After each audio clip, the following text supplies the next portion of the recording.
Okay, let me check quickly on Twitter if it works. Paging Twitter, can you hear us? Yeah, it's working. So I see it on my Twitter account. I see it on the Starkware account as well. Okay, here we go. So go ahead, Isabel. All right. Okay. Well, I'm super excited about this chat. This is my first time meeting Alex, which is very exciting. And Matt and I have met very briefly at Bitcoin Park, but haven't really gotten a chance to kind of get your quick takes. So excited about that. And Abdel, of course, from Starkware. So yeah, we have Alex Gladstein, Chief Strategy Officer from the Human Rights Foundation, Matt Odell, representing OpenSats, the OpenSats initiative right now. And yeah, we're kind of, I think, just going to start the conversation by sharing that Starkware recently made pretty significant contributions both to OpenSats and also to the Human Rights Foundation. We'll talk a little bit more, in detail about kind of what both of these organizations are doing, what they're fighting for. We'll kind of dive into sort of the nitty-gritty of some of the kind of issues I think facing Bitcoin as a freedom technology, so to speak. But before we do that, I wanted to just kind of open the floor to Abdel to share a little bit about why Starkware made these contributions to these organizations specifically, and kind of how the kind of open source mission, first of all, of Bitcoin, as well as sort of Bitcoin as a technology for liberty, fits within the broader Starkware picture. Yeah, sure. So for us at Starkware, like Bitcoin is very important. So right now it's our core priority. We want to expand Starknet to settle on Bitcoin, and also in general contribute as much as we can to hyper Bitcoinization of the world. So this is the mission in general. So which means like two main aspects. One is to make Starknet an extension of Bitcoin as a ZK rollup, a layer 2 on top of Bitcoin, and to enable what is called usually like Bitcoin finance, or being able to do more with your Bitcoin, basically, with, of course, the minimal trust assumptions as possible. Ideally, you want something that is completely trustless, that have the same exact security and censorship resistance properties that Bitcoin layer 1. But of course, right now, as Bitcoin is right now, we cannot achieve the same level of security that we have right now on Ethereum, because we cannot verify natively zero-knowledge proofs on Bitcoin layer 1. So we decided that we will take some steps in between, which is to implement a BitVM bridge, which is the state of the art of what is possible to do right now on Bitcoin without any change, which is like some way to do some optimistic ZK verification on Bitcoin. Anyway, it will be a way for us to have an intermediate step to be able to have a foot on Bitcoin, so to speak, and unleash like more liquidity, some productive capital that you can use on Starknet, and also develop more the application layer that will use those Bitcoin assets. And the idea is to make it like future-proof. Like right now it's not even BitVM, so we are using like regular wrap Bitcoin assets with the worst security assumptions, because you have the counterparty risks and whatnot. But we can still do like a lot of stuff right now with those stuff like staking and like lending, borrowing kind of stuff, and then the BitVM bridge, and then the trustless vision at some point. So this is for Starknet, and at the same time, we want to leverage the technology that we are building, which is zero-knowledge proofs, for Bitcoin in general, beside the scope of Starknet, because there are applications for scaling Bitcoin that can use zero-knowledge proofs, but there are more that stuff you can do, building zero-knowledge ZK-like client, better SPD proofs, and stuff like that. So this is why it's very important for us that Bitcoin, first of all, that Bitcoin will succeed. We believe, and I believe, that Bitcoin in the current state cannot succeed, as in it's good only, it's mostly good as a store of value, but not as P2P cash. And I believe that if it's not a P2P cash, it has failed for the mission, especially if we talk about Freedom Tech, which is the topic of this discussion. So it's very important for us. So we want to contribute as much as we can for Bitcoin success in general, even beside like the use of zero-knowledge proofs, because no matter what we do, if Bitcoin fails, we fail.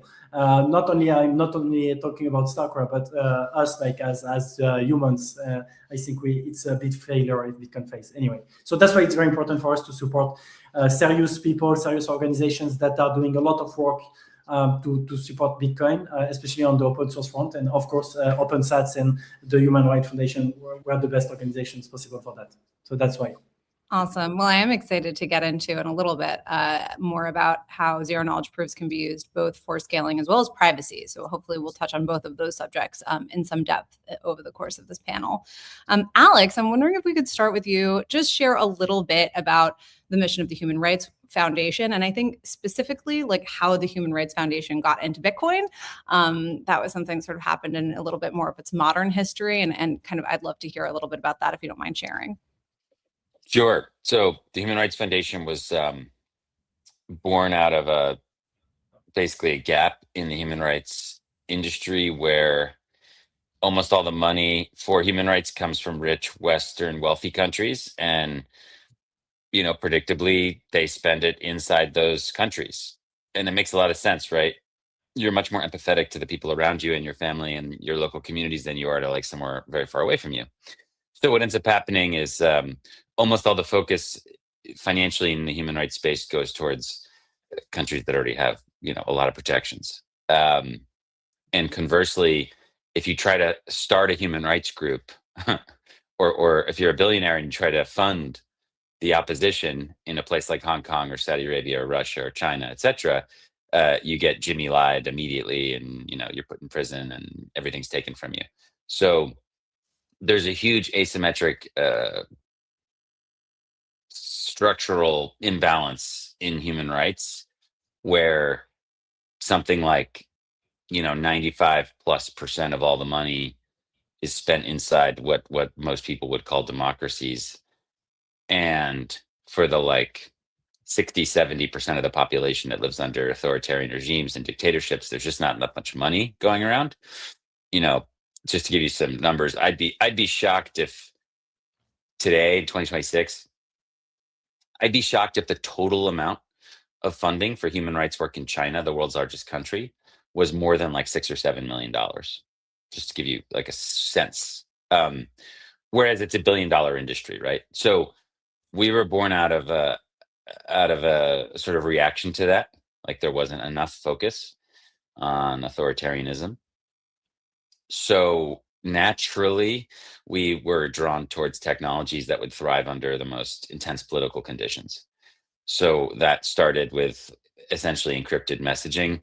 So in the 2012, 2013 era, we started to get very into that and realizing, oh my God, all these people are just using plain text. And that was just normal back then.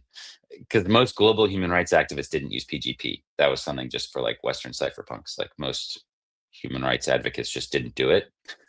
So over like maybe a span of 5, 6, 7 years, we saw a vast conversion of essentially everybody in human rights from plain text to something like a signal, essentially. So that was, we'll call it 2013 to 2020. So by the time you had the pandemic time, almost everybody was on Signal. But that took time, right? So at the same time, we also started looking at Bitcoin. Julian Assange spoke at the second Oslo Freedom Forum, and we were paying attention to what he was doing very early on. But and we had some donors who wanted to give us some Bitcoin, and we had some early small projects, but it wasn't until the 16-17 cycle that it became more clear that this was actually going to be a thing that could be used at scale, right, for us. And then ever since then, we've just been building out a Bitcoin program, and we're seeing exactly what we saw with Signal. Like 2020 to 2030 is the same deal. By 2030, every single human rights group will use Bitcoin. So we're just sort of on that adventure. I would say a decent minority of them use it today already. Maybe even a plurality, maybe 30-40%. Most of them use it very quietly.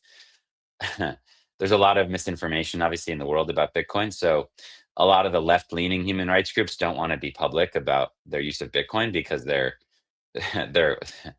Western donor bases would be upset because like people have a allergic reaction to the word Bitcoin, especially on the progressive side, unfortunately.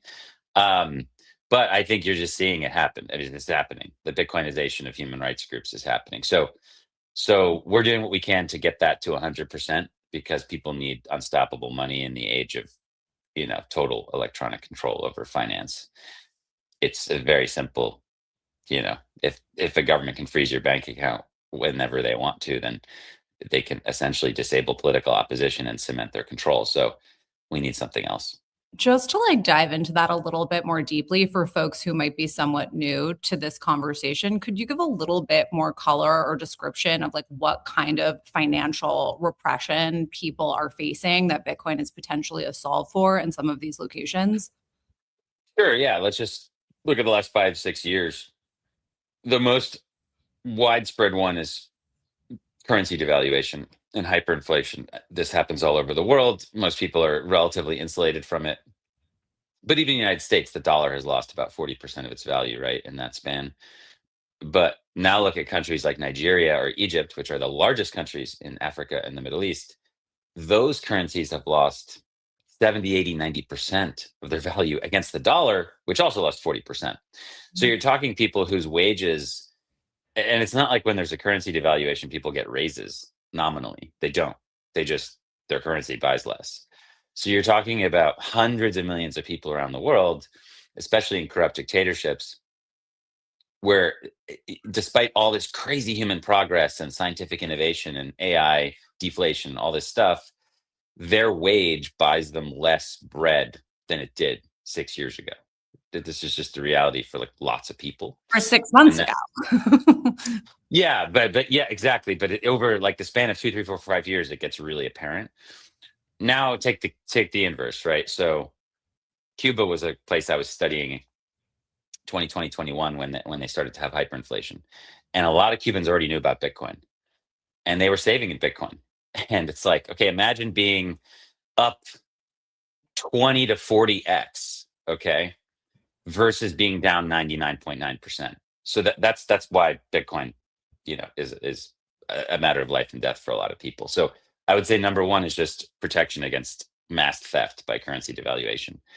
But the second one is censorship. So if my organization tries to make a bank wire to someone in the country of Georgia or Egypt or something like that, like the way the banking system works is it's built for surveillance, right? So it's like the recipient bank, which of course is in league with the state in any of these authoritarian countries, or really in any country, they immediately will report that there's a wire from this giant capital letters Human Rights Foundation that's come into this organization.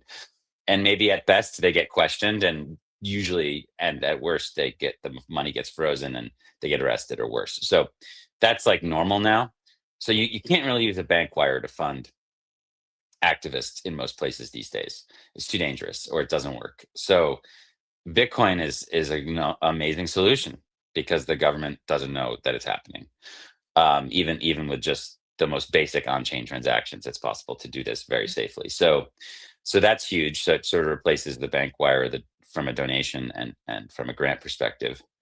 And then number three would be like, there's obviously more dimensions, but the last one I'll just mention is just general inclusion and connectivity for people. A lot of the software out there, it doesn't work in Iran or whatever. It doesn't work in country X or Y or Z.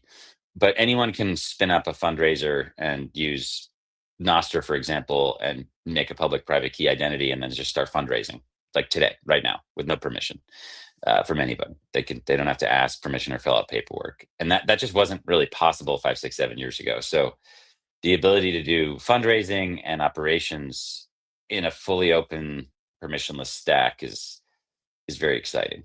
So those are some of the reasons why this technology matters for the work we do. Awesome. I am super excited to dive deeper into a bunch of those topics that we just covered. But before we do, Odell, would you mind sharing a little bit about OpenSats? OpenSats is a pretty different organization. I think much more recently founded within the past couple of years, I think. Correct me if I'm wrong. I'd love to hear kind of, why OpenSats was created and sort of what its core mission is. Yeah. So I've been active in Bitcoin for about 13 years now. About 7 years ago, January 2019, me and Alex had actually developed a pretty strong friendship, and he invited me out to San Francisco, and it was the first time he wanted to train activists how to use Bitcoin, and he wanted me to be a part of it. There was like 4 of us Bitcoiners. We did it at Cash App headquarters. There was about 10 or so activists. And at that point, I already had developed a pretty strong conviction that Bitcoin was the best money possible, that my family heavily relied on it, and that we needed to make this thing work.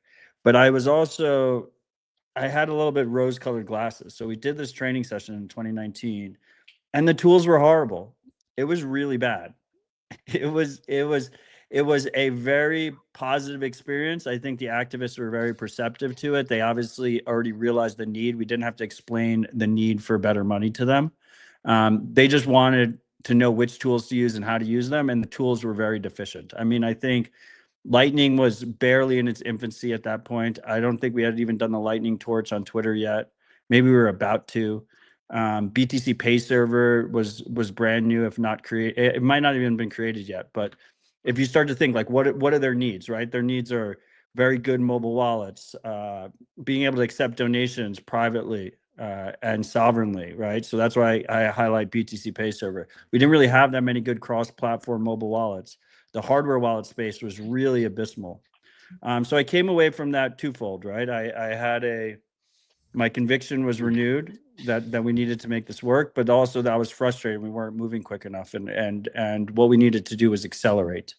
So I said to myself, I also don't like doing things that someone else is already doing. So I was like, where could I provide value to the movement? Where could I provide upside value to the movement?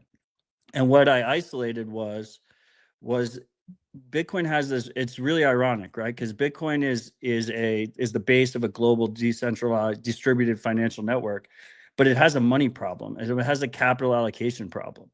A16Z just announced a week ago or 2 weeks ago that they raised $15 billion for like freedom and American dynamism, and their like signature investment is the eye scanning orb for WorldCoin, right? And A16Z, like Bitcoiners, we have a long history with the tech bros in Silicon Valley investing in all this horrible shit that's just basically, it's predatory business models. So I was like, okay, we got to fix the capital allocation problem. HRF's doing great work, but they need help on that front. They need allies there. And I basically isolated it to two different issues: for-profit and charity, right? Grants and for-profit. So we launched 1031 like 2020, 2021, OpenSats around the same time. OpenSats 1031 is my for-profit venture, right? So we invest in for-profit businesses that are advancing Bitcoin as freedom money. But OpenSats was a unique take on a charity that's only possible because of Bitcoin. So we built it from the ground up as a Bitcoin first charity. And what that means we run an incredibly lean operation. We take zero cut out of donations. All donations are held in Bitcoin. We accept dollars because people like donating dollars, but we immediately convert it into Bitcoin if they do. Everything's held in multi-sig.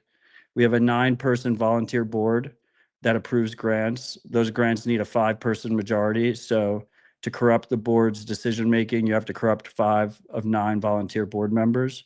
All funds are held in multi-sig. All grants are paid out in Bitcoin. We've sent out about $32 million, a little over $32 million in grants now to grant recipients in 40 plus countries, 371 grant recipients, everything in Bitcoin. Once a month, we send out about $1 million in Bitcoin, currently to like 200 grant recipients. And it just literally would just not be possible without Bitcoin. For instance, Alex mentioned wires. I don't think we could, even if we expanded our team is tiny, but if we expanded our team, we're not sending out 200 plus wires to 40 plus countries every month. It also means that we can guarantee someone a year-long salary, but pay them out monthly. So when their progress reports come in on a quarterly basis, if they're not upholding their side of the bargain, we can cut the grant.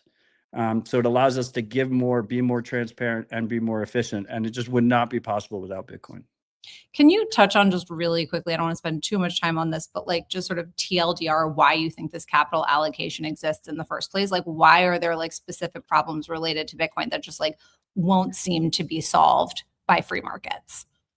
I think it's twofold, right? I think first of all, you can make a lot of money scamming retail.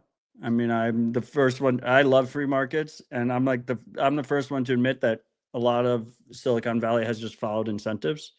And you even see this, you still see this to this day when you talk about like what are the political priorities in DC for the crypto lobby, and that's mostly to dump shitcoins on retail. Like that is their main goal because it's incredibly profitable. And we've seen a lot of those investment funds that have gone that route make a lot of money for their investors, I think at the detriment of society. Like it's a negative to society. So with that in mind, there's two aspects here, right? First of all, I think more user-focused business models are the more difficult path, right? So when you're talking about for-profit funding, usually an investor has to be at least partially ideologically aligned with the path you're taking. And I'll use an example on the 1031 side. We are the largest investor in Start9, so the home nodes that you run at home, but they're fully MIT open source. So you can literally take their software and install it on any computer you want, and they won't make a dime. But they think they can be profitable, and they will hopefully be profitable very soon, selling the pre-made boxes and selling premium services on top. Most investors would completely balk at that, right? We did the opposite. When we invested, we actually encouraged them to switch to MIT. Me and Matt Hill, I love Matt, he's the founder of Start9.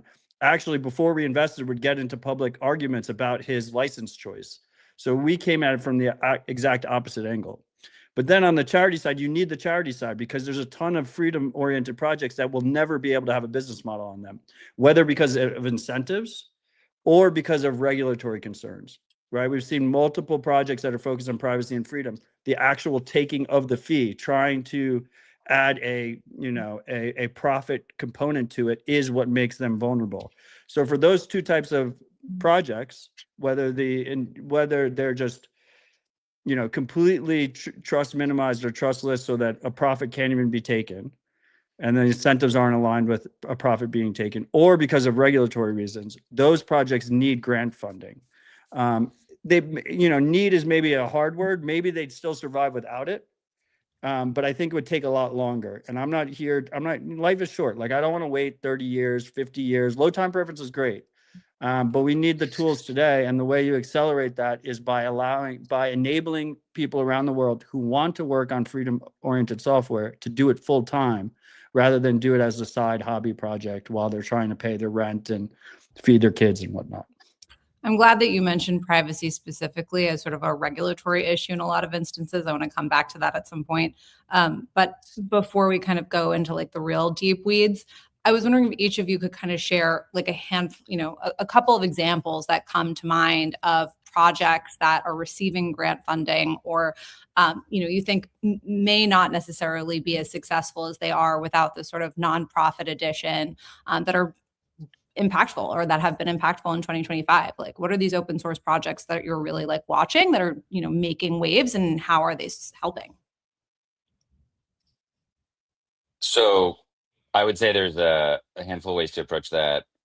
We have a program where we support individuals, which I think is relatively unique in the space, certainly in the human rights space.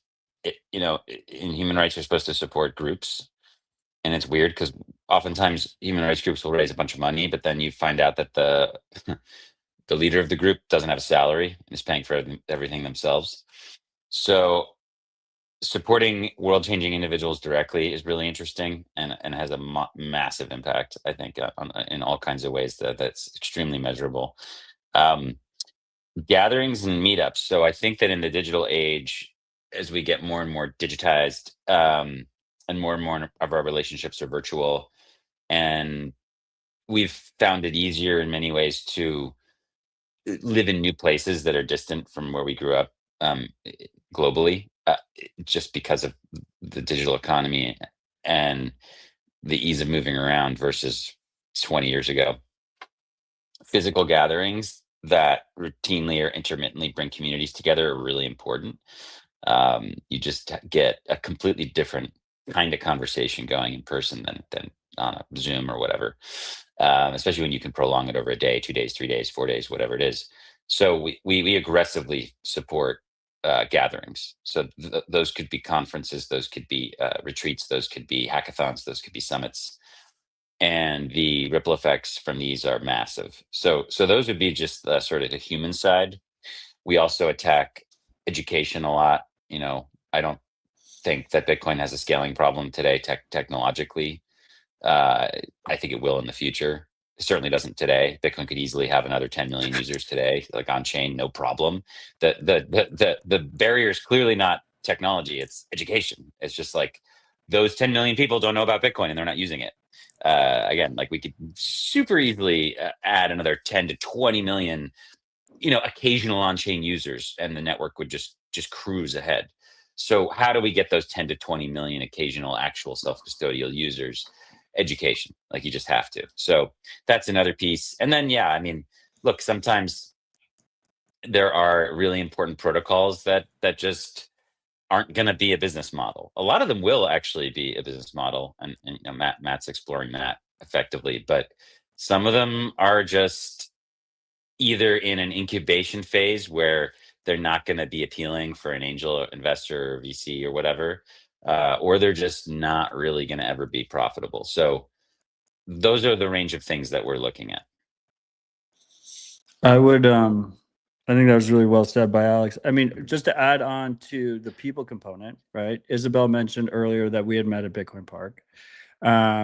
Me and Abdel met at one of Alex's HRF events, right? And I think these in-person meetings are more important than ever. Those connections are key to the movement. I mean, it's easy to think of Bitcoin as a tech project. You know, it is a software project at the end of the day, but ultimately it's a movement of individuals, right? It's a movement of people that are moving this thing forward, and meeting in person really, really just improves the discourse and accelerates everything. In terms of actual privacy-focused software that I'm pretty excited about on Bitcoin, that we've been very involved with, I think are big successes on the OpenSat side. One is PayJoin DevKit. PayJoin DevKit is a perfect example of something that can never be for-profit funded. It's an open protocol that we need as many people to adopt as possible. Now, what's interesting about PayJoin DevKit is it does mean that large transactors could save a lot of money using PayJoin DevKit. And that's where it's interesting being in both sides of both worlds, because, for example, 1031 were the largest investor in Strike. If Strike enabled PayJoin, it'd be great for their customers in terms of, and themselves, for saving a bunch of money, but it would also add to the overall anonymity set that PayJoin provides significantly. If you start to see, you know, big transactors accept it. Another big win is Cashew. I think I might have met Callie also at one of Alex's in-person events, which just goes to another example of why the in-person events are so important. But Cashew is really interesting because it kind of came around. First of all, Alex with HRF had a bounty program that he did in partnership with Strike that OpenSats judged, and Callie won that bounty, right? So all the world's connecting there. But then Callie was at an HRF event with all of us, and he's like, what should I do? Do I make this a for-profit venture? Do I do this? Do I do that? And it was around the same time as Tornado Cash and Samurai and everything was unfolding. And we said, you should go the nonprofit route. You have plenty of support. You have us, you have HRF. We can make this, you know, an actual, you know, well-funded open source initiative. And I think it's been a massive success. People today use Cashew all the time. It offers very strong privacy guarantees. And what's really cool about it, it's the first time, both with PayJoin and Cashew, it's the first time that the private option is actually the cheaper option, which I think is key. Because people just follow their incentives, right? So if they can save money and it happens to also offer them better privacy, it's just a massive benefit. Yeah. And even UX is superior in the case of Cashew. Even UX is superior. It's faster. Yeah, you need the UX. You need to reduce the friction. The private option needs to be the lowest friction option, and that's cost and also, you know, user experience. And then, you know, last but not least, like we're still actively funding CoinJoin projects. We haven't announced it yet, but I think we're about to announce. So you heard it here first. We're about to announce a grant for Join Market NG, which is a complete rewrite of Join Market, which is an open protocol for CoinJoins that's been around for a long time that I'm pretty excited about. But, you know, there's a lot of movement happening behind the scenes that people just aren't paying attention to, and I'm quite optimistic on that front. Speaking of cash, oh, Abdel, go ahead. Yeah, no, I just wanted to also second on the human component that is very important. For example, you mentioned an event when we met together, Alex and Odell, and during this event, we kept in touch with some people, and then we sent just recently, like 2 days ago, some people from our team in the AI Hack for Freedom, organized by you guys and HRF and Bitcoin Park.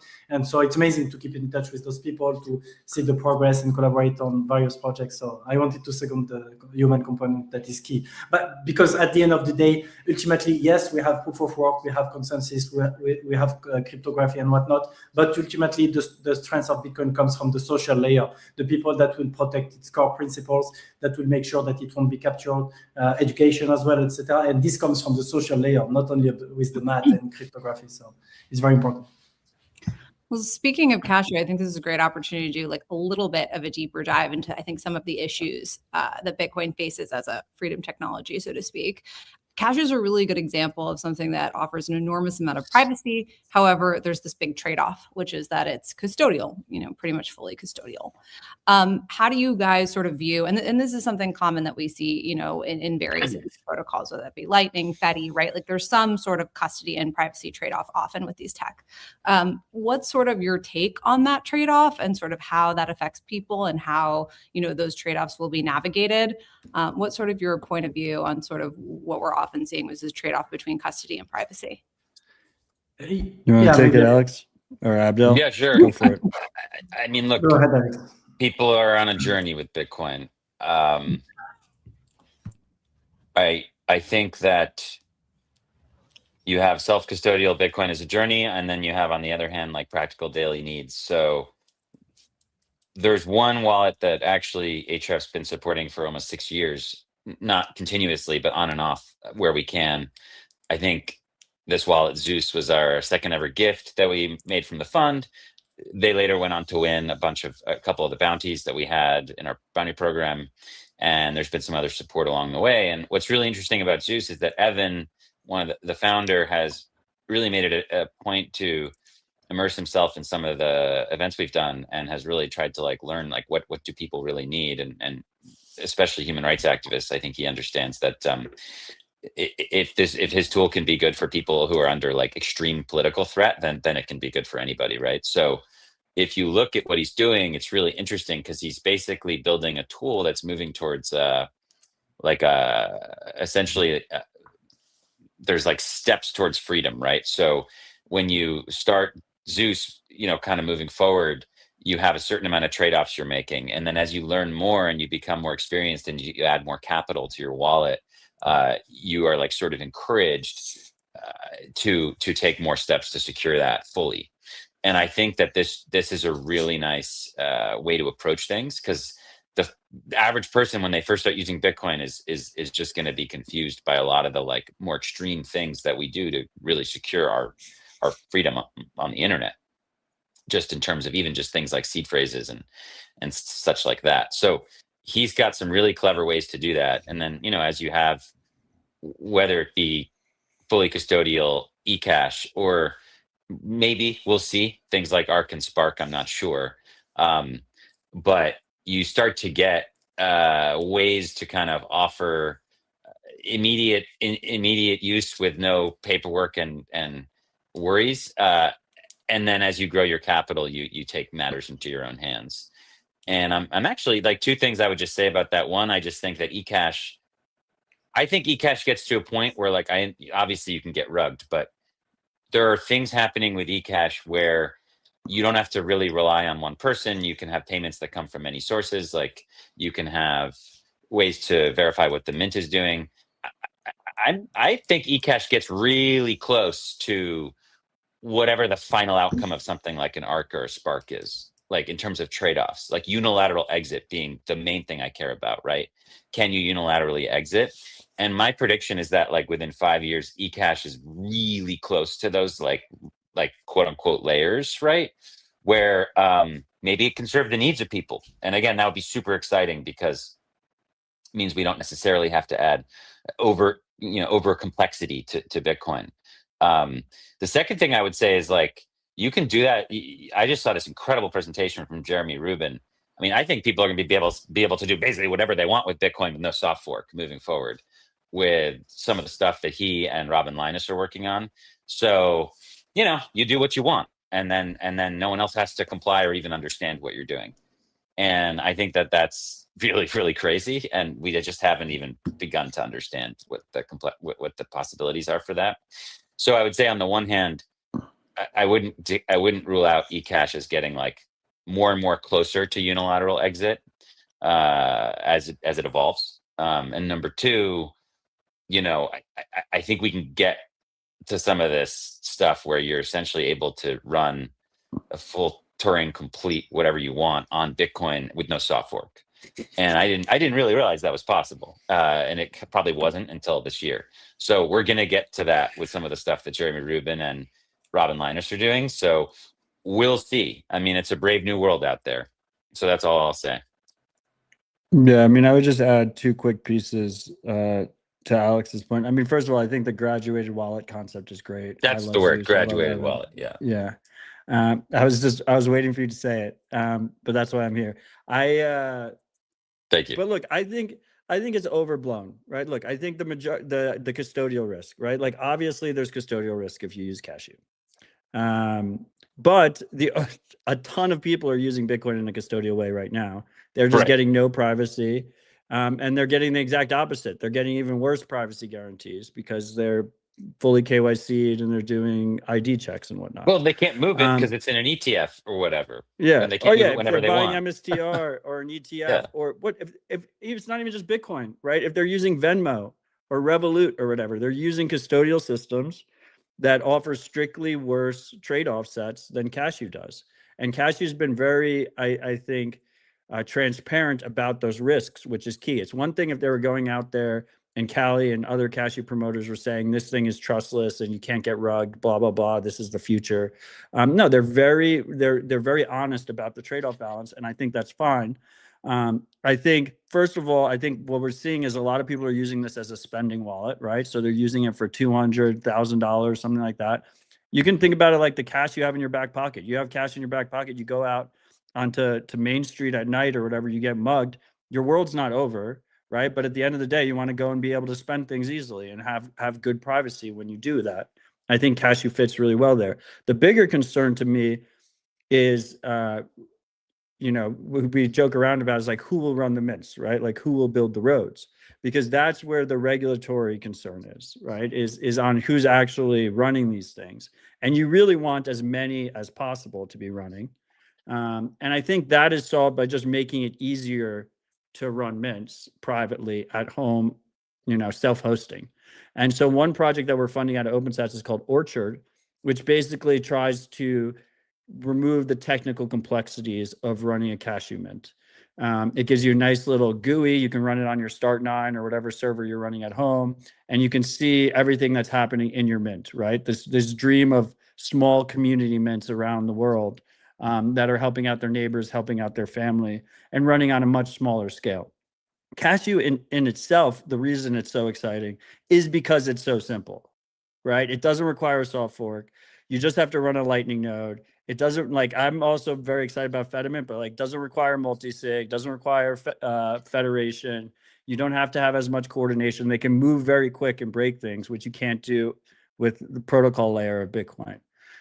So that's why it's exciting. And it comes with the trade-off that you're trusting the mint operator. And I think that's a completely reasonable trade-off for users to make. And we see users around the world that are using it today under that trade-off model. And it's a very useful tool for them.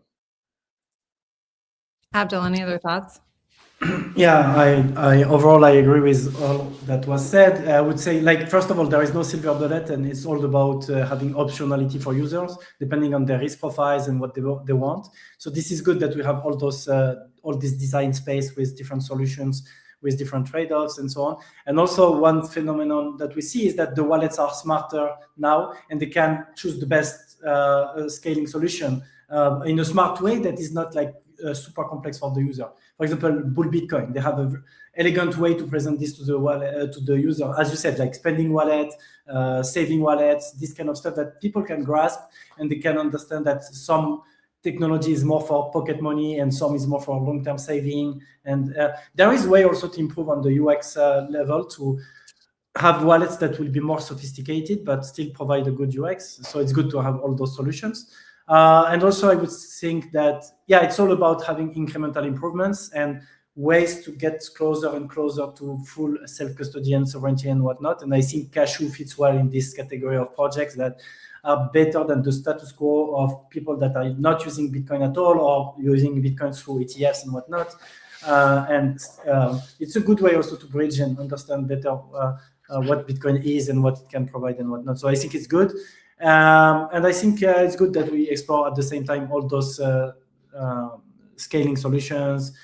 Some of them general purpose, some of them require soft fork, some of them will also be good ways to bring privacy and also quantum resistance. I probably think you guys are not more in the camp that think the quantum threat is not real.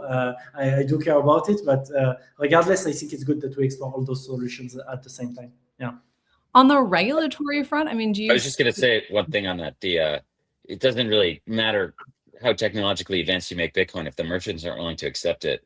You've hit a stumbling block. So one of the other things Zeus does is they struck up a collaboration with Money Badger, which is a pretty amazing company in South Africa. So essentially, you're going to be able to use Zeus and pay for whatever you want at nearly 50% of all the retailers in South Africa, for example.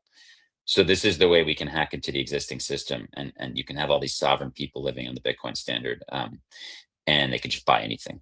And I think that's one of the things we're most excited about. We're trying to aggressively fund other versions of that. There's another one in Thailand where it's a little more, it's not quite as smooth, but basically another country where everything is QR code, right? So what you do is I did this when I was there a few months ago, when I was, grabbing drinks, you scan the QR code and someone else pays the fiat invoice and you pay that person in Lightning.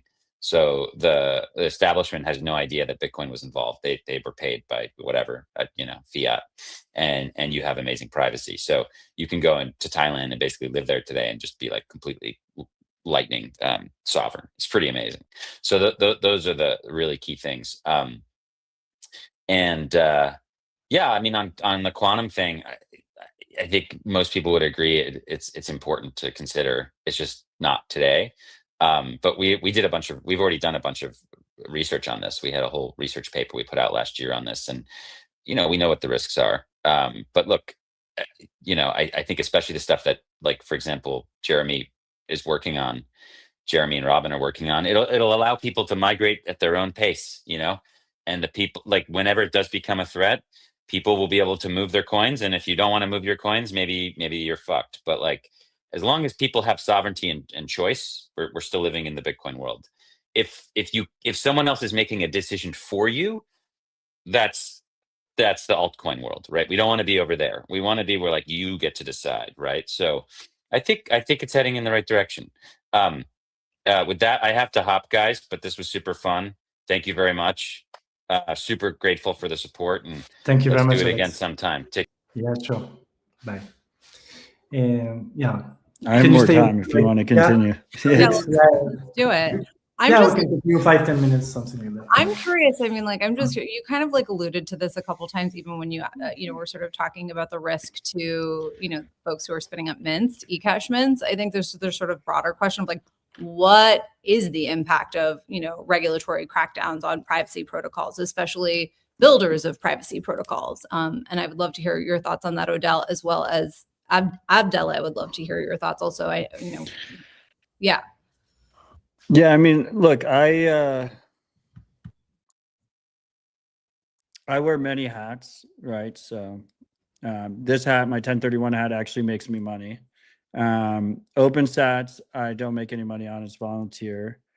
Bitcoin Park, which we've talked about earlier, is technically a unprofitable for-profit venture, so we lose money on that one. And then Bitcoin Policy Institute is my regulatory front, which I also don't make any money off of. I'm simply on the board of Bitcoin Policy Institute. But the goal with Bitcoin Policy Institute is to try and make a better regulatory regime, specifically in the United States, right? And so when I was a young Bitcoiner, I strongly believed, and I still strongly believe, that, you know, almost universally the state is just an arm of evil. Like we don't need the state. I want to reduce the state as much as possible. And I think the real actionable way to solve that is by empowering individuals with tools that circumvent means of control that are used against us as a society. But also, I'm a student of history, and I've had a lot of conversations with Adam Back specifically about the early cypherpunk movement and the early crypto wars. And they basically did a two-front approach, right? They kept shipping the tools, they kept shipping the code, but at the same time, they had legal fights, and they fought governments around the world on a legal basis to protect people's digital freedoms and our right to free speech. And so I think we need both. And specifically, my focus has been America, because this is where I build my businesses and this is where I raise my family.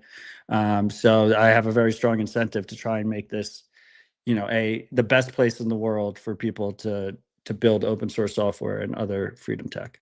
And on that front, I will say, look, I think over the last decade or so, we've been trending in a horrible direction, just net negative. I think over the last 2 years is probably the first time that trend has broken to a degree. I think, you know, people, it's easy to get caught up in stuff and get more excited about what gains we might see.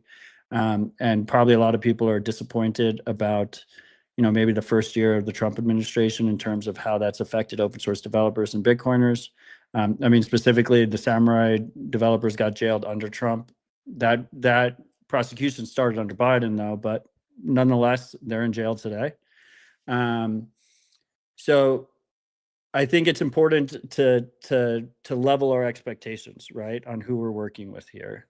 But the progress has been pretty significant, I think. Now what we need to do is we need actual, like, legal law, in-law wins, like legislation and actual wins that guarantee, nothing guarantees anything with the government, but protects us to a degree that makes it more difficult to retroactively unwind, right? And I think step number one is I always say, keep us out of the gulags, right? Like, step number one is, and in America at least, like, we shouldn't have, you know, 40 FBI agents or whatever come to your house in the middle of the night with a no-knock warrant raid while your family's sleeping and throw you in jail. Like that, I mean, that's a pretty simple ask. Like, you shouldn't have to live that way. And that's how we were living 2 years ago.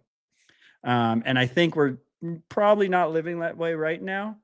I'm not going to say it definitively, but that's the goal. And I will say that for the first time, really, with Bitcoin Policy Institute, we actually have people that are there 24/7, 365 in DC, and their main focus is protecting open source developers, protecting self-custody Bitcoin usage, and protecting private Bitcoin usage.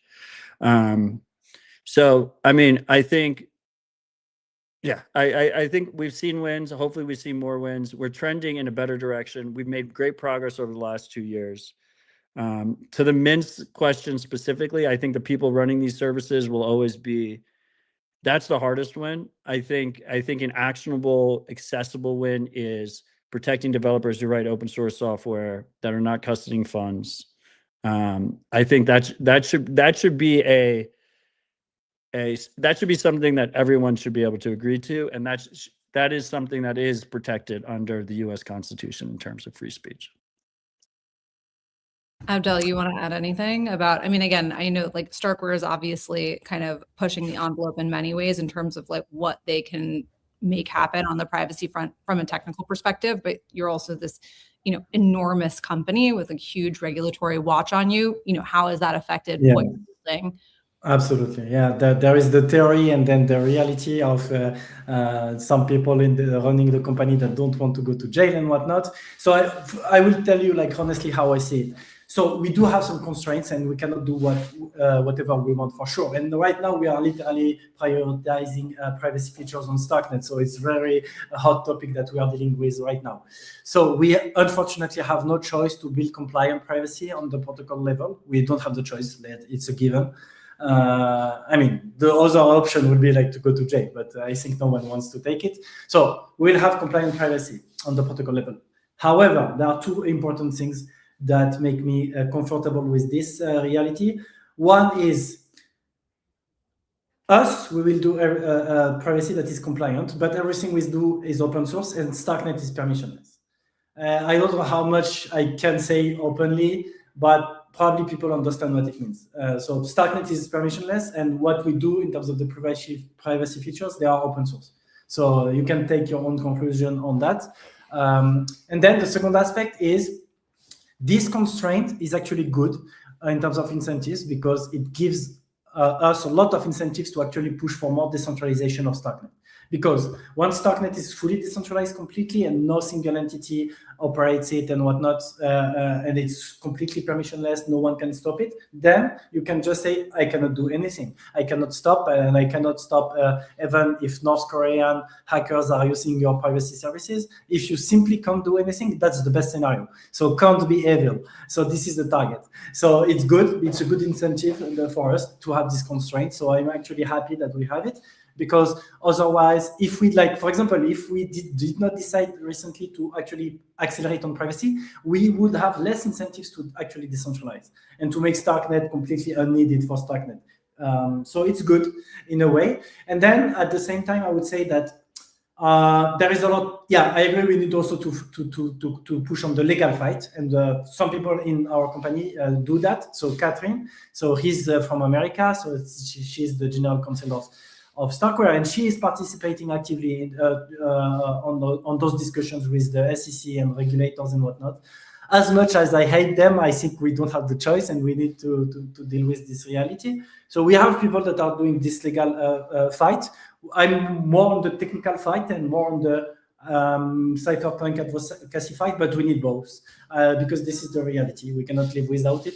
The only caveat I would add that where I slightly differ with you, Odell, but it makes a lot of sense, is about the American-centric view of Bitcoin, simply because the risk of capture and surveillance and so on, it comes from entities that have the power to impact it, and I cannot think about a bigger threat than the biggest superpower of the world. So yes, for sure, it's good if the US is Bitcoin friendly and whatnot, but also it's the most powerful power that could become a threat to Bitcoin. And also there are a lot of business corporations and so on that are more in the camp that is a bit dangerous to me, which is the camp of the store of value only, or number go up only, and not really P2P cash. So all those Bitcoin treasury companies, Michael Saylor and whatnot.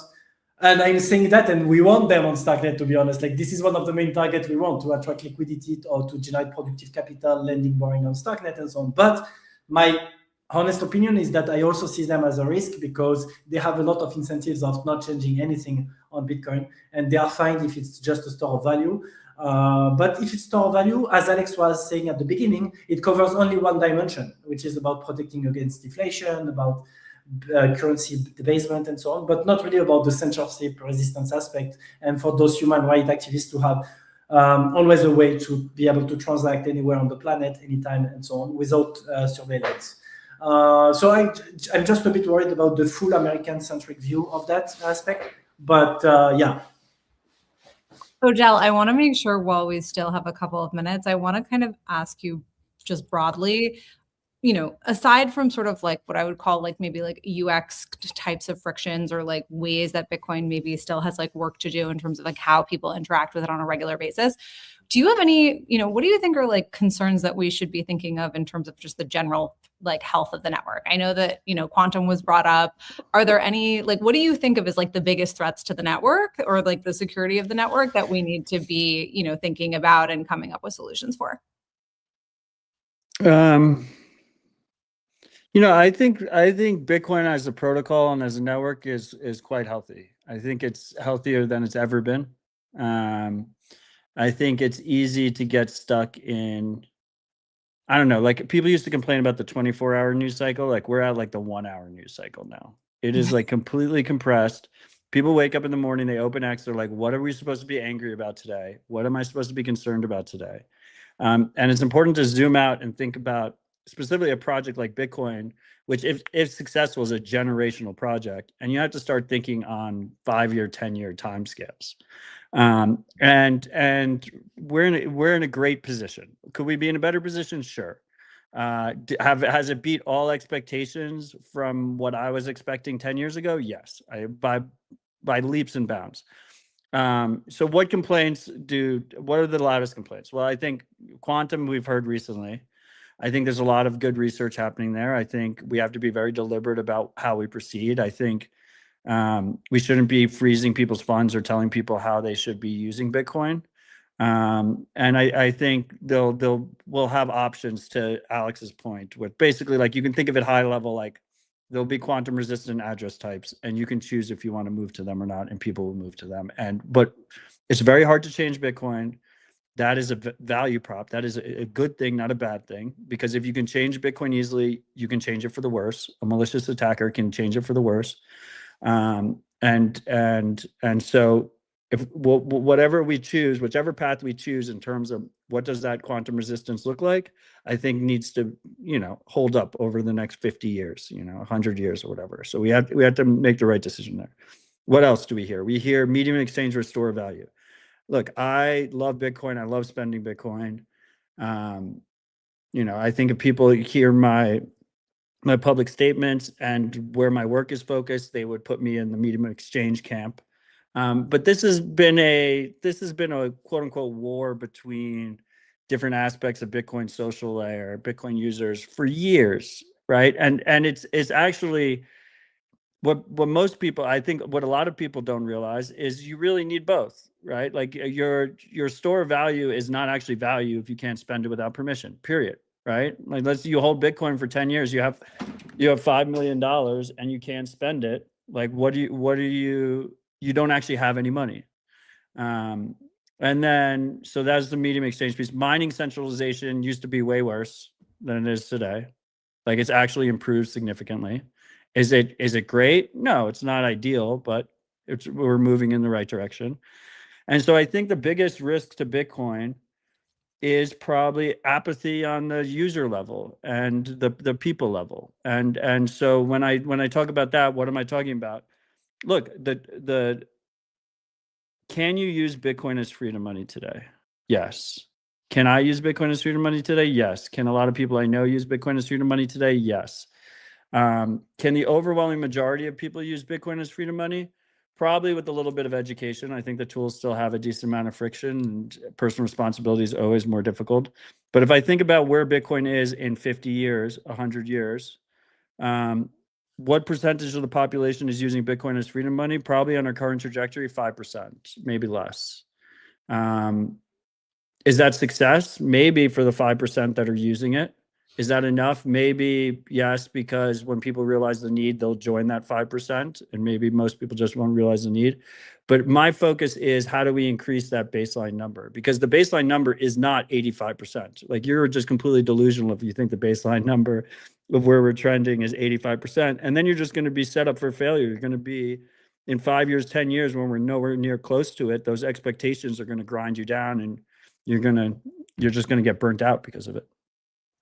Odell, I have so many more follow-up questions for you. I feel like I could go all day.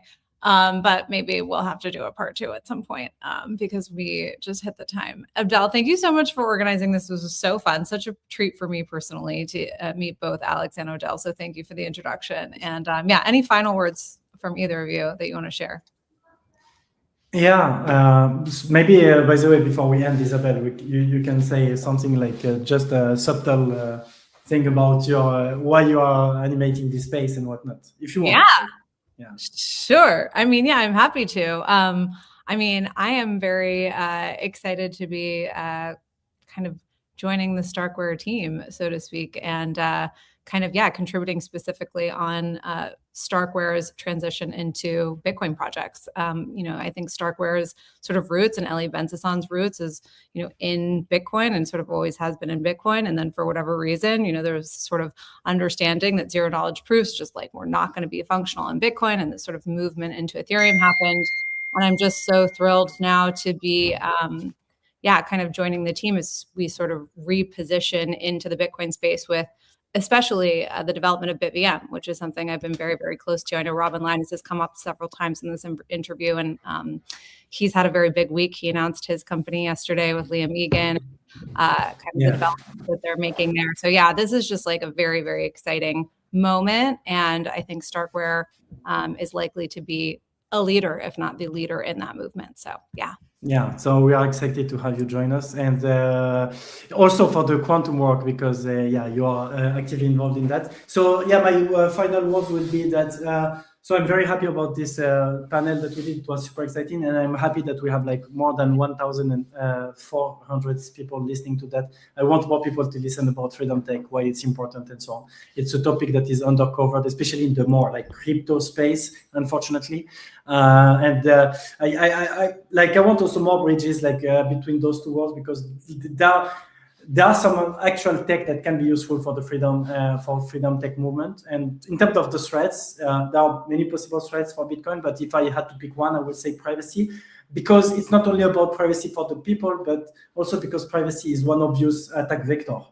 So it's hand in hand with censorship resistance, actually, because you have more ways to put pressure on the people that are using the network, also building the network, and so on. So the more privacy you have, the more protection also you have for individuals using the network, transacting, and so on.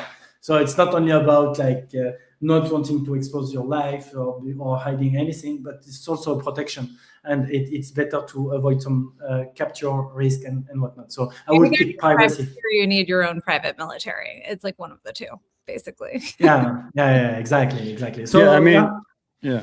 What I like to say, no privacy, no freedom. Like, it's a prerequisite, and then if you have no freedom, you have no wealth. Yeah. So if you have no privacy, it's impossible to be wealthy. Absolutely, they're all interconnected. And I would agree with you. I mean, I think it's not a Bitcoin protocol risk, right? Like, the most vulnerable part about Bitcoin is actually you attack the individuals that use it. And a key attack vector there is the privacy side. And key successes that have been made in attacking Bitcoin is specifically the KYC AML regime. And it's actually not Bitcoin specific. We've seen it in all aspects of our life. I mean, they're KYCing people to use social media now. So it'll probably get worse before it gets better. But I would agree with you that privacy aspect is key. I mean, and it's not a coincidence that that's where you see most of the regulatory attacks focused, is on the privacy side as a result. But yeah, I mean, first of all, my camera fell while I was speaking last time, and I just shout out me for just continuing speaking instead of freaking out about that, but it fell off. So I didn't want to call it out. It fell off the screen, but now I got it fixed. Part two, I'm always happy to come back. Let me know. I had fun with this. Amazing.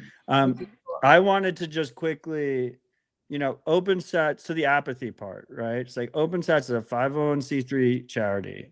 We're a tax deductible organization if you donate in the United States or in select countries that have partnerships or whatever on the 501c3 side.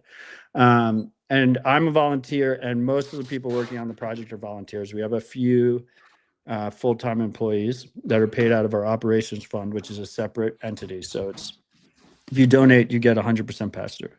And so what I've been doing for the last few years is just flying around the world and meeting people, asking them, particularly people that are running companies in the Bitcoin space, and individuals, asking them if they will donate to support OpenSats. And it's been a ridiculous grind. It's been a very difficult grind.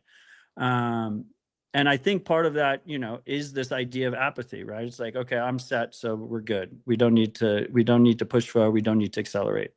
And I just wanted a huge shout out to Starkware, because I met Abdel. I didn't even really have to make the ask. They were like, we want to support you. There's obviously no strings attached. you know, here's $400,000, and like that is so huge for us. It's huge for the movement. I wish my raising more funds was that easy. So just thank you for that. You guys are the exception to the rule on that front. Thank I you. couldn't agree more. Yeah, it's incredible ethos of this company. So thank you. Amazing. So let's keep in touch and plan part 2 for next time. Yeah, it will be amazing. Thank you, Odell. Bye. Thank you, Okay. Isabel. Thank you, guys. Bye-bye.